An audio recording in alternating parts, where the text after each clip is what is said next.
L'épisode du jour, c'est la destination e-bike. Alors, une destination e-bike, qu'est-ce que c'est?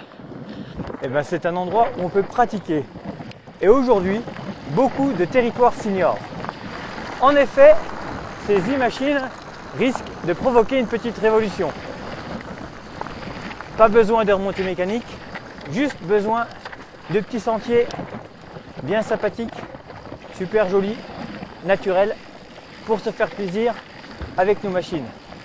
On ne cherche pas à rouler très vite, nos machines sont bridées à 25 km/h pour les monter. Au-delà, il faut soit appuyer sur les cuisses, soit lâcher les freins. Du coup, pas mal d'endroits se prêtent à notre petit jeu. Il y a des sentiers authentiques, naturels, des trucs comme j'aime, bien étroits, avec un petit peu d'engagement, ça roule pas vite. Et quand on passe sur le vélo, que ce soit à la montée ou à la descente, on est fin heureux. Donc ce qui va se passer dans les années à venir, c'est qu'on risque d'avoir des nouveaux territoires qui vont se déclarer. Parce que avec notre VTTAE, prendre l'avion, c'est quand même franchement compliqué. La batterie pose pas mal de problèmes et beaucoup de compagnies aériennes n'acceptent pas nos jouets. Du coup, le petit voyage annuel à Moab, à Whistler, en tout cas en dehors du continent européen, devient tout de suite beaucoup plus compliqué. La solution, c'est de pratiquer en Europe, voire à la maison, en France. Et là, on se retrouve avec l'embarras du choix en termes de sentiers. On n'a pas besoin de neige, on n'a pas forcément besoin de gros dénivelés, juste d'endroits jolis, accessibles facilement. On a juste besoin de petits sentiers avec de la signalétique, en tout cas des pistes tracées avec différents niveaux, différents parcours, de l'accessibilité pour s'y rendre et bien sûr de l'hébergement pour en profiter plusieurs jours d'affilée. Du coup, le cahier des charges est vraiment pas compliqué.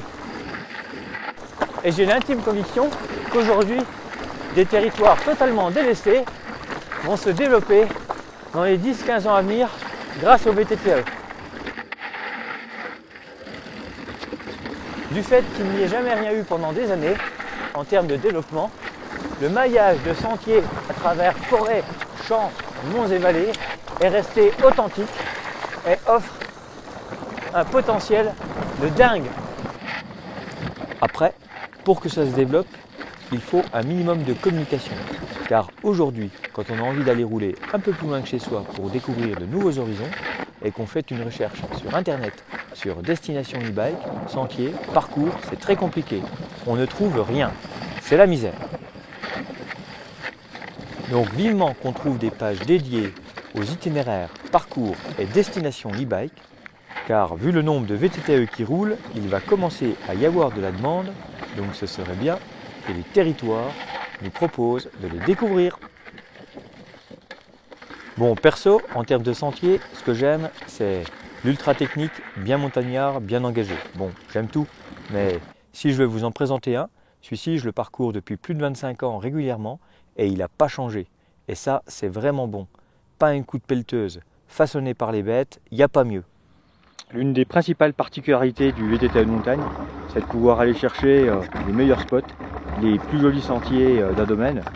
Et là, on est au départ de l'un d'eux. Donc, je vous laisse savourer.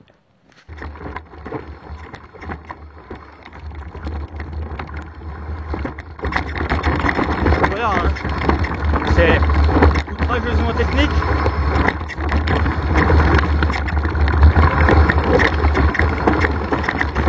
La pelleteuse n'est certainement jamais passée,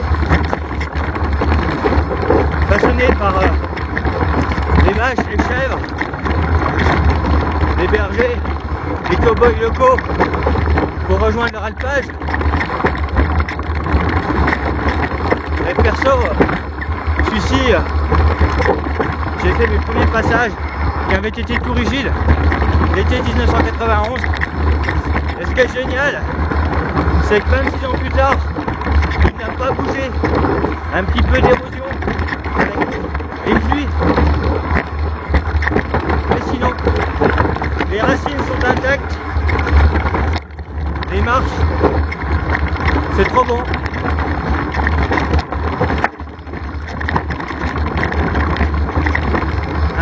sentiers de montagne. On aimerait en trouver plus souvent.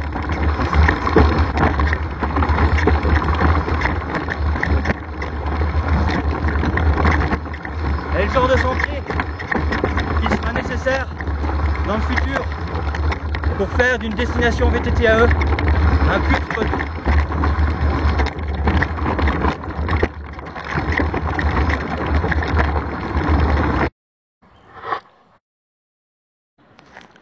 Voilà, c'est ce qu'on appelle un joli sentier de montagne avec une richesse de difficultés, avec des obstacles naturels tels que racines, roches, marches. C'est ce qu'on attend d'un sentier de montagne. Et ce qui est super bon, c'est que des sentiers comme ceux-ci arrivent à traverser les années sans être modifiés par l'homme. Et ça c'est une très bonne chose.